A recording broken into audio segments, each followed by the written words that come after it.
Good morning, you guys. It's almost afternoon anyway. Today is on a Monday morning. I have come here so that I can post a YouTube video because in my house there is no network. So, it's like a little picnic session.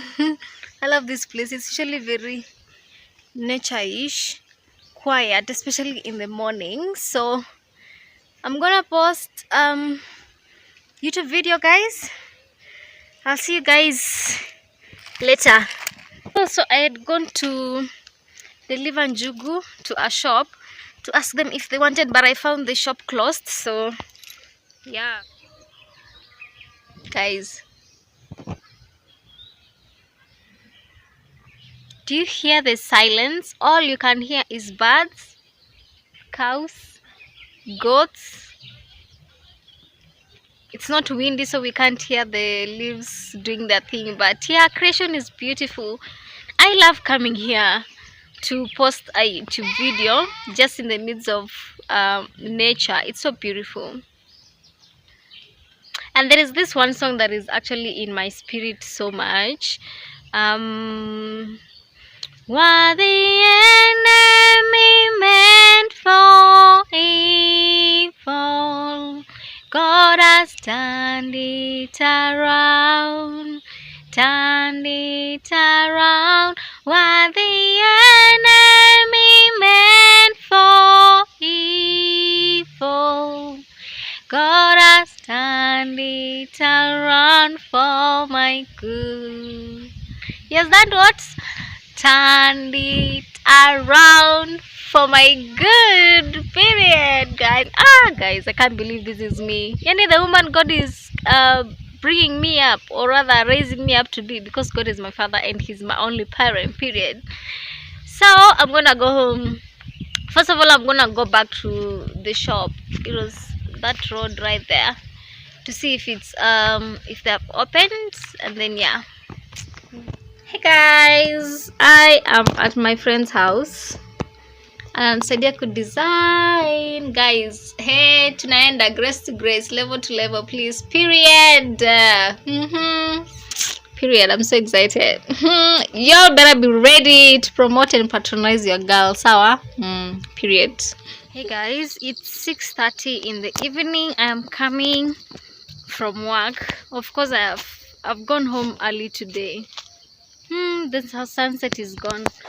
I've seen a friend, not really a friend, like a business friend, just open a really big place, and as much as I'm happy for him, I'm questioning myself, because I'm like, this person came to this town way after me, and yet he could locate that business opportunity. How come me, I've remained stagnant, if not even stagnant, if not even going more lower, or even suffering even more? Yet I came like even a year earlier than him into this town, and it's really challenging my mind. I'm like, what is it that I'm not doing right? This is not it's not a matter of comparison. It's not a matter of comparison. It's just like, what is it that I'm not doing right, especially business wise? How come I have never grown? How come I'm not growing, instead either being stagnant or even going more lower? It's just challenging my mind. So yeah, I'm really thinking about, I've been thinking anyway in the past few months, like, I need an idea, a really brilliant business idea that will get me out of this rat chase, you get. Anyway, I'm gonna go, guys. See you later. Morning, you guys. Today is on Tuesday. I am on my way to deliver njugu. I actually wanted to mention this. Is it not last night that I was just emotional because I don't feel like, you know what, let's have this conversation actually, now that I've started it. I was complaining about business and not missing business opportunities, not growing. Honestly, I was just projecting, you know, because money is no longer coming into my pocket the way it usually does. And I know why. It's because when I started selling njugu, even when I started eggs, like last year when I moved out, that was in September, I was selling in clubs at night. So you would find me going to work at the eggs time. It's usually like 7. I'm out to go to work. And then I sold eggs until early this year in February when it wasn't working anymore.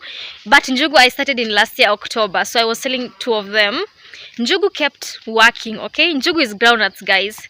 It was working until March when I started selling fruits. Now it wasn't working. Fruit salads, it wasn't working. Plain fruits, pineapple, watermelon, it wasn't working.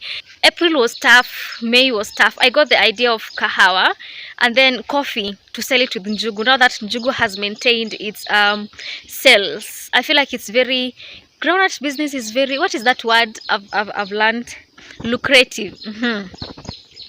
Now when I was selling these things in the clubs, I was just a simple church goer, because when I moved to this place, I didn't have a church community.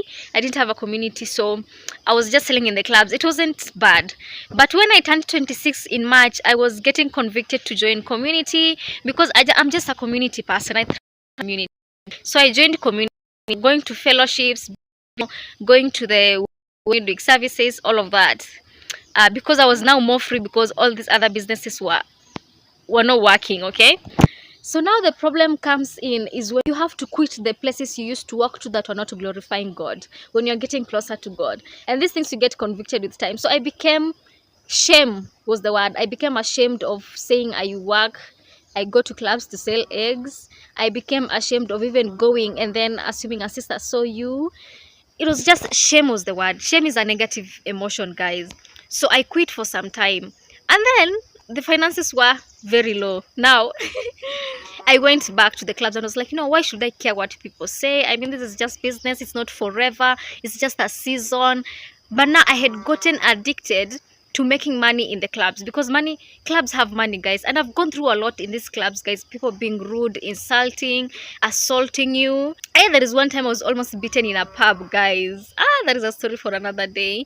And that's when I actually quit going to the clubs, because that day, it was on a Thursday. I had actually gone to a mission with the bishop's wife in a different place, and then I had come back. I had gone to a fellowship. That day was all about Jesus. That day, then the devil said, go and sell njugu, because I had carried the groundnuts. And I went to this pub. It was actually the first pub I stepped in that day. It wasn't the first time me going to this pub. And then someone was so rude. I was almost beaten in that place. Guys, if it was not the owner of that place saving me, anyway, I've gone through a lot. So I quit. But then the finances were, and I was living in a house worth 3,000 monthly. I wasn't able to meet up with the 3,000 shillings. Now I moved to the 2,500, because that is more manageable. It wasn't working anymore. So I went back to the clubs, because I was like, I shouldn't care what people say. I mean, I'm just doing it for a while. And then now, I can't have that thinking anymore, because I know my sisters in Christ knew that I was going to these places to sell. But now the problem is, right now, when I joined the media. Now many people will know me, because they see me giving the bishop microphone. They see me stepping on the altar. So I'm like, what impression will they have? Not just for me. It's no longer about me. It's about the church, the impression of the church. It's about the impression of, like, church people. Someone will be like, this girl, I saw her in a club. I wasn't drinking any. I've never drank alcohol. I was just selling. But they'll be like, if she can come into this place and then go and step on the altar and give, these things are spiritual, guys, and give the bishop a microphone. Now many people, more eyes are on me. So I got convicted to stop going to the club. I actually made the decision, I'm not going to the clubs. And every time I go to work, I'm like, I am not going to step into any club. I literally have to be intentional, because the clubs have more money, especially to the groundnuts, selling the groundnuts. But I have to make that decision so that I don't step into the clubs to not. Now that is a step of faith, honestly. It's a step of faith, and I've been learning a lot in the Bible studies about step of faith. Faith attracts God, and when you make that step of faith, it attracts God to you, to want to help you, because it shows how helpless you are when you make that step and yet you're not able to. God is like, she's made that step and she can't be able to do that, so let me help him or her. Let me help my child. Long story short, I'm no longer going to the club, so that means the finances are lower now. My financial, I'm kind of not really struggling. I don't want to use that struggle. I don't want to use the word broke. Even I'm trying to be intentional not to say I'm broke. I'm a Minnesota. I'm not. It's just that I'm evolving. And so I can no longer step into the clubs. So when I sell njugu, I'm only selling it when I'm selling the kahawa. Once the kahawa finishes, so I'm like, I can't go to the clubs to sell the njugu. So I come back home. Now that means the sales of njugu have gone down.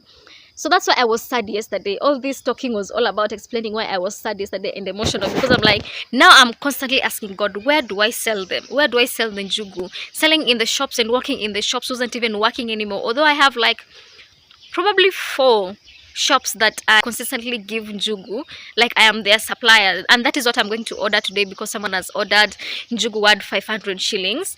And I was so sad in the morning. I kept thinking, guy, where am I going to work? It's a lot to working in the shops. Not all shops take njugu. Others have their own personal people who supply to them njugu. So I'm like, okay, God, where do I go? I'm thinking of all the areas around this place. I'm just like, I felt so heavy in my heart. So for this guy to call me this morning to say that ana order ya 500, even though anakwanga my customer, is interesting for me.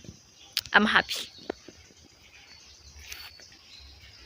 So aki nimeongea for long, 7 minutes, Jesus, almost 8. Let me just finish this conversation. In short, I'm saying that I'm grateful to God for this morning order, and now I'm constantly having to pray for my people, my customers, like let them get customers to buy from them so that they can come back and buy more, you get. So yeah, that is it. So I'm going to order. I think I should end this video here because I've spoken a lot. I think I should end this video here. So yeah, I'm purposing to go to the fellowship today, the ladies fellowship. Will I make it? Okay, guy. I don't know, we'll see. But yeah, thank you so much guys for watching this video. Thank you for joining me on my journey. I don't know, especially for you who watches to the end. I'm really grateful for all of you who support me so much. So yeah, pray for me business wise. Yeah, bye. It's why I'm always obsessed with this place when I go to church.